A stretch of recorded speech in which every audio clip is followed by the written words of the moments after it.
شعبان المعظم کا مہینہ اور عنقریب وہ رات آنے والی ہے جس کو ہم شب برات کہتے ہیں، جس کے متعلق قرآن پاک میں بھی ذکر ہے۔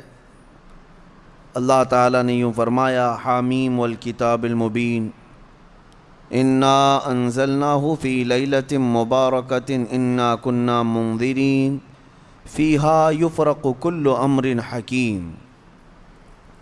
بعض مفسرین نے فرمایا کہ اس آیت کا تعلق اس 15ویں شعبان کی رات سے ہے۔ بہرحال اتنی بات تو سارے لوگوں کو پتہ ہوگی کہ اب ہمارے زندگی کا ایک باب 14ویں شعبان کو بند ہو جائے گا اور 15ویں شعبان کو ہمارے نئے سال کے تمام معاملات کا دروازہ پھر سے کھولا جائے گا۔ یعنی اس رات کو اللہ تعالیٰ فرشتوں پر تمام معاملات کا حکم نازل فرماتا ہے کہ فلاں بندے کے ساتھ سال بھر میں کیا کیا ہونا ہے۔ اس سے پہلے کہ نئے سال میں ہمارے لیے کیا کیا ہونا ہے، یہاں تک کہ یہ تک حکم آ جاتا ہے کہ کتنے لوگ پیدا ہوں گے اور کتنے لوگ دنیا سے جانے والے ہیں۔ کئی لوگوں کے متعلق حدیث پاک میں ہے اس رات ان کا فیصلہ ہو چکا ہوگا کہ اب یہ دنیا سے جانے والا ہے، لیکن وہ بندہ اپنی شادی کی تیاریوں میں مصروف ہوگا۔ کسی کے موت کا پروانہ جاری ہو چکا ہے لیکن وہ اپنے گھر بنانے میں مصروف ہوگا، وہ اپنے کاروبار کے ترقیاتی کاموں میں مصروف ہوگا، اسے اندازہ تک نہیں ہوگا کہ اس کا فرمان نکل چکا ہے۔ لیکن اس سے پہلے کی ایک بات کہ 15ویں شعبان کو ہمارے متعلق کیا کیا احکامات نازل ہوں گے، یہ سال شروع ہونے پر ہے، لیکن اس سے پہلے کہ ہمارے اعمال جو پیش ہوں گے اللہ کی بارگاہ میں سال بھر کے، اس سلسلے میں تو اب ہم غور کر سکتے ہیں۔ اس لیے کہ یہ بھی فرمایا گیا کہ خاتمے پر سب کچھ دار و مدار ہے اعمال کا۔ جو آپ لوگ سنتے ہیں نا، first impression is the best impression, لیکن یہاں پر اس کے برعکس ہے، last impression is the best impression. زندگی کے آخری وقت جو اعمال ہیں انہی کا اعتبار ہوگا۔ تمہارے زندگی کا دروازہ بند ہونے سے چند ثانیے پہلے جو تم کر رہے تھے اس کا اعتبار ہوگا۔ اسی لیے فرمایا گیا، میرے آقا صلی اللہ تعالیٰ علیہ وسلم نے ارشاد فرمایا، اللہ تعالیٰ نے کسی کو جنتی لکھا ہے کسی کو جہنمی، لیکن ہوتا یہ ہے کہ ایک بندہ نیک کام کر رہا ہے زندگی بھر، اچھے اعمال کرتا رہتا ہے، لیکن اس کے متعلق لکھا گیا کہ یہ جہنم میں جانے والا ہے۔ ہوتا کیسے ہے؟ فرمایا گیا موت کے آنے سے چند دنوں پہلے یا چند لمحوں پہلے وہ ایسے گندے کاموں میں مصروف ہو جاتا ہے جو جہنم کی طرف لے جاتے ہیں، انہی کاموں میں اس کی موت ہوتی ہے اور خاتمے پر ہی سب کچھ دار و مدار ہے، پھر اسے دوزخ کی طرف لے جایا جاتا ہے۔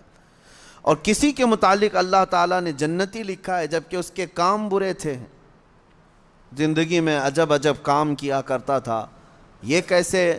فرمایا گیا کہ وہ برے کاموں میں مصروف تو رہتا تھا، لیکن موت سے پہلے اچانک وہ اللہ کی طرف آ گیا، مسجدوں کی طرف آ گیا، یہ محافل میں بیٹھنے لگ گیا، اور اسی اثنا میں اس کی موت ہوئی تو آخر میں جو کچھ کرتا تھا اسی کا اعتبار کیا جائے گا اور اسے جنت بھیج دیا جائے گا۔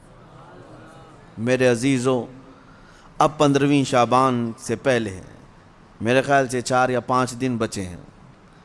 اس سال جو کچھ بھی گزرا ہے اس پر اب ایک دروازہ بند ہوگا اور اللہ کی بارگاہ میں اس سال کی کتاب پیش ہوگی۔ یعنی شمسی سال کے اعتبار سے، انگریزی مہینوں کے اعتبار سے 2022 اور 23 انکم ٹیکس کا حساب ایسے ہی چلتا ہے، 20-21، 21-22، 22-23، اس طرح سے آپ کا 22 اور 23 کا حساب 4 دن کے بعد اللہ کریم کی بارگاہ میں جانے والا ہے۔ سال بھر کیا کیا کیا اس کا احتساب بھی ضروری ہے۔ اگر خود سے کیلکولیٹ کرو گے تو فیوچر تمہارا مستقبل اچھا ہو سکتا ہے. اگر احتساب نہیں کرو گے تو پرانی غلطیاں ویسی کی ویسی رہ جائیں گی اور اسی پر تم آگے عمارتیں بڑھاتے چلے جاؤ گے. احتساب اولیاء کاملین کی محفلوں کی ایک خاص تربیت کا نام ہے. احتساب یعنی آپ آگے کے اینٹ رکھنے سے پہلے پیچھے ایک بار دیکھ لو کہ مجھ سے خطائیں کہاں کہاں ہوئی ہیں، غلطیاں کن کن باتوں پر ہوئی ہیں، اور اسی کو کہتے ہیں احتساب. یہ 4 دن جو آپ کے پاس بچے ہیں اس احتساب کے لیے بہت عمدہ ہیں. اور پھر ہو سکے تو جیسے ہمارے بزرگوں کا معمول ہے، ہم 14 شعبان کو بھی 15 شعبان کو بھی روزہ رکھ لیتے ہیں. وجہ کیا ہے؟ بعض لوگ خامخواہ ہم سے بحث کر رہے ہیں، اس کی دلیل کہاں ہے، اس کی دلیل کہاں ہے، یہ کہاں سے ثابت ہے، وہ کہاں سے ثابت ہے. ان کو شب برات کے روزوں کے متعلق بڑی عجیب سی بات ہے. بات صرف اتنی سی ہے کہ ہماری تمنا یہ ہے کہ ہمارے اعمال جب اللہ کی بارگاہ میں جا رہے ہوں 14 شعبان کو، اس وقت بھی ہم روزے کے عالم میں ہوں، اور جب ہمارا نیا سال شروع ہو رہا ہو اس وقت بھی ہم روزے کے عالم میں ہوں. کیا یہ بہتر طریقہ نہیں ہے؟ اسی لیے بزرگوں کا معمول رہا کہ اس سال جو بھی چلا، جیسا بھی گیا، گزرا تو ہے، لیکن اخیر وقت کچھ ایسے اعمال کر لو کہ اللہ کی بارگاہ میں جب یہ پیش ہوں تو تمہارے لاسٹ امپریشن کو دیکھا جائے، تمہارے آخری اعمال کو دیکھا جائے کہ آخر میں یہ کیا کرتا تھا. اور ہو سکتا ہے اس آخری عمل کی بدولت اللہ تعالیٰ پچھلے تمام گناہوں کو معاف فرماتے ہیں. 15ویں شعبان سے پہلے ایک ایسی محفل کریں کہ جو ہمارے اس گزرے ہوئے سال کے اوپر ایک ایسی مہر لگ جائے کہ اللہ اس محفل کی برکت سے ہمارے پچھلے گناہ معاف فرمائے.